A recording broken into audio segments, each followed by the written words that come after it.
to gift you some age-old wisdom here in my ears of what to do with your time when you get the distinct pleasure of sitting silently with the weight of the world on your shoulders, alone in a room, kind of like this.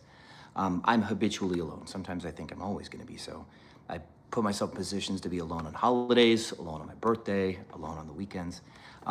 It's led to a lot of success, toxic success, which is going to be a theme for a lot of these contemplative videos. For those of you that don't know me, this channel happens to be an Airbnb related channel, and I've built like the biggest audience in the world for that.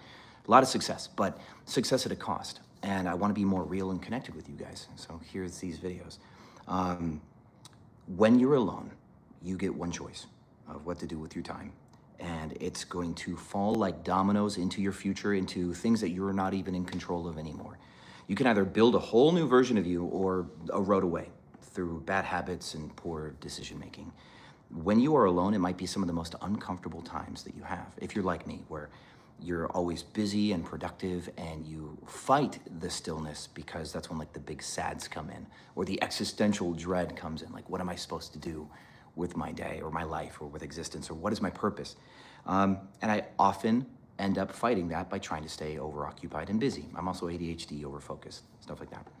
And very recently, I fell into a bad habit that I want to tell you guys about, because probably the big three, the killers for people who are alone, the bad decisions you can make could be social media, porn addiction, substance abuse, stuff like that. And these things will stop you from everything else great that can come from being alone. And I lost the most important relationship of my adult life a couple years ago, and I drank for 2 years straight. Not a lot. I didn't get drunk. I wasn't like on the streets. I wasn't like my mother, you know, thank God, knock on wood. I don't want to like talk too bad about her in every single video, but heavy alcoholic. But I functionally drank to kind of take the edge or the sting of pain in the evening away from this feeling of like guilt and self-blame and stuff. And it stunted 2 years of my life, where I'd wake up, I'd have my coffee, get motivated, I'd fidget, shuffle around, I'd work for myself as a business owner. Some days I was productive, many days I was not. And then by the time 5 or 6 o'clock came, I needed to have a drink to slowly kind of wind down from the coffee and the overstimulation and then of course the thoughts. And I was able to kick that.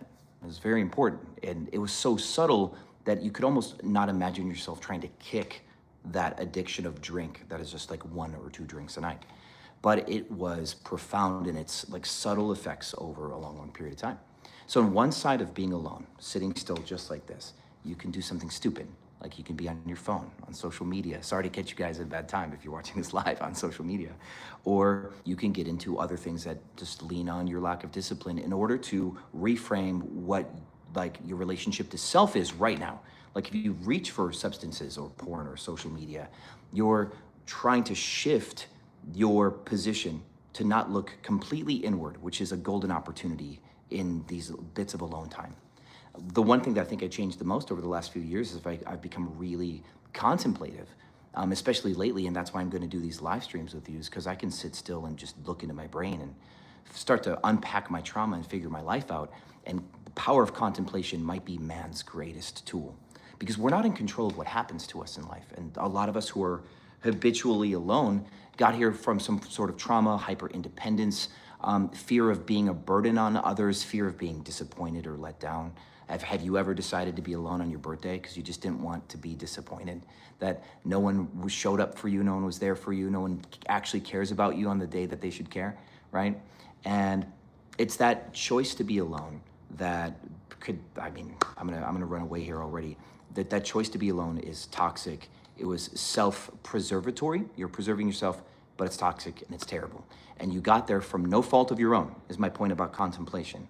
And through contemplation, we can finally start to unpack everything. And it's in these times of being alone that you get to do that. I love arts and I love journaling lately.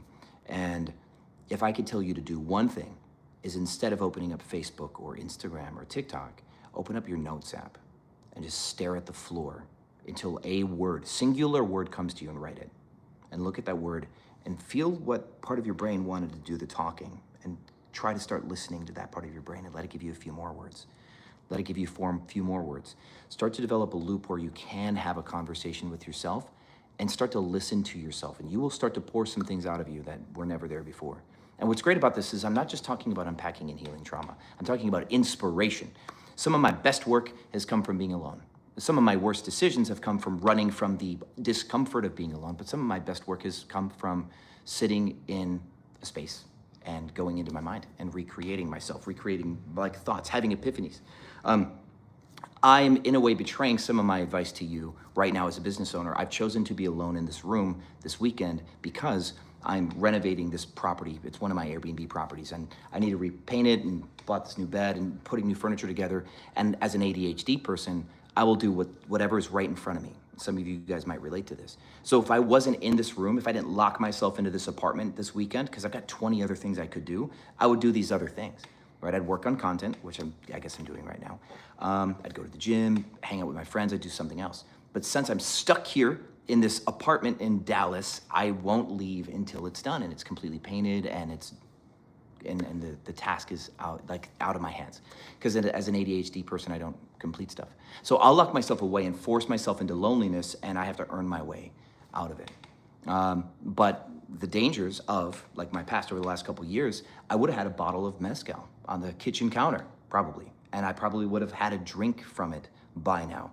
And then I wouldn't be working, right? I'd just be toning down. I'd probably be on TikTok with a glass of mezcal on TikTok, going through loneliness, right? And it is those decisions, the accumulation of the most subtle, small decisions that lead you further and further and further from your life, your truth, right? How many of you want to be a musician, or to be in better shape, or to be an actor, or to make more money? If you've been watching this channel for the last 6, 7, 8 years, it's probably because you wanted to learn to make money, right? That's what I was teaching you guys. And every day that you don't decide to do something good with this time, this dead time, this alone time, is a decision to do something that actually pulls you further away from it. Because the culmination of habits is cumulative, I guess what we could call a culmination. Every single day that you do something, it does get a little bit easier, right? So if every morning you were working on like writing a score for like a movie, which is what I wanted to do. I went to school for music to write movie pieces. If you practiced every morning, you just get better and better and better at it, and you wouldn't have to fight yourself to do it ever again. If you went for a run every morning, you wouldn't have to fight yourself to start running every morning. You just did it every morning. It becomes a part of who you are, right? But again, if you open up TikTok anytime that you have dead space in your mind, that becomes a part of who you are. If you're lonely and you need comfort and you reach out to shallow relationships, porn addiction, substance abuses, whatever, because you can't handle that crushing sound of loneliness, that becomes who you are. It becomes a chemical part of your brain that you become less and less and less disciplined. And you can detox this. Like right now, today, like after you set the phone down from this video, or I've got a playlist for you in the description after maybe you watch some more videos too, who knows. But once you're done and time comes to be alone, you need to find a way to not reach for your phone, to not reach for a drink, to not reach for the TV remote, to not reach for your booty call if you're one of those people. Whatever it is that you guys do to avoid that loneliness, sit in it just for 10 or 15 minutes and detox and get used to that feeling and see what voice comes out on the other end of the 15 minutes. And just train yourself 5, 10, 15 minutes at a time. Because it's the grain of rice that tips the scale eventually, right? 15 minutes right now isn't gonna change your life, but it is the first step of a changed life. Because if every day you get a little bit better at that, next thing you know, you're not even looking at social media. You're not drinking on the weekends with your friends. Instead, you're writing a book, you're going for runs, you've got all this extra money, you're flying to Europe to see the Roman Colosseum, you meet the woman or man of your dreams, and you are ready for that because you worked on yourself. And that is a part of imbalance that me as this rich, abused kid, that imbalance, I got away with it for such a long time, right? I was heavily abused, left home at 18, worked in a factory third shift, went to music school, got into sales, dropped out of music school, went homeless, started a business.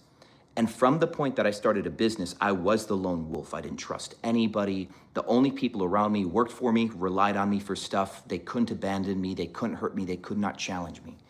I was extroverted and social because I was in sales, and I would go drinking on the weekends, and I'd have just the shortest relationships with girls where I never had to like bear my vulnerability because I couldn't dare look inward, right? To think about what was going inside of me. So how could I let somebody else in?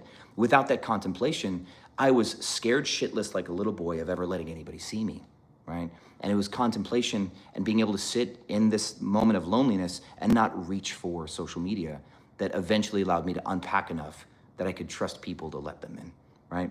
But I didn't have it in check for the longest time. And money is a part of this problem. You all probably want to make money. Some of you make a lot of it already. And by having money, you end up not having accountability, because who's going to challenge you? You're doing well by society's standards. You've got like a couple of Jaguars, whatever, and you're just living your life, and people look up to you from the outside in. They don't know that you have discontent at home, that you're in a bad relationship or a failing relationship that could be better if you made different life choices. They don't know of your shame. They don't know of your imbalances. They don't know your vices, because you don't show them that. You just show them the money. And because of that, your friends aren't honest with you, if your friends are real at all, because if you have friends because of money, who knows, right? And it's until you are harder on yourself than anybody else will ever be on you. Once you have money, you have to be so hard on yourself to break free. There's a book called Leadership and Self-Deception. That's a really cool book. And the paraphrase for this book is, when you're the CEO of a company and nobody tells you anything, nobody's honest with you, you are so full of shit up here, right? And you will go and play these games at the office and say, oh, I like this guy, but you actually don't like this guy that you work with. You're just nice to him because you're his boss. And he knows that you really don't like him because you treat everybody else at the office better. You go hang out with them. Even though you said some nice stuff at the water cooler, like, you still don't actually like the guy. You just fancy yourself to be a nice guy, so you act like you like him. And nobody sees your blind spots as a safe conversation to talk about. So you never get blind spots from your confidants. You have to unpack your own blind spots because you're at the top. And that's what I had to do for 10, 15 years. I had to unpack my blind spots. And I want to share more of those with you as I go. But as I was sitting alone in this room, getting ready to take the next task, paint this pillar that you guys can't see here, get on a ladder and paint it, I was thinking about being alone, which I am right now, because I forced myself to be here, and all of the other things that I could have done last year with this time if I wasn't being disciplined. And again, long gaming. I decided, instead of drinking and doing dumb stuff, I'm going to focus on tasks. I'm going to journal. I'm going to create content that should be good for people. This was an investment into me taking some risks and doing more live streams. Instead of me doing something completely insignificant with my day, I got to come here with you guys and swing the bat at the fence and see if content like this will be good for my YouTube channel. If my brain automatically wanted to go to TikTok or Instagram to feed my dopamine, I wouldn't ever sit in front of this camera to talk to you. And God, who knows, in a year, if I did these like 2, 3, 4, 5 times a week, who knows what good can come from me talking to you guys like this every day? Who knows what good can come from this? And I would have killed it by simply flipping open the wrong app on my phone. That'd be brutal, right?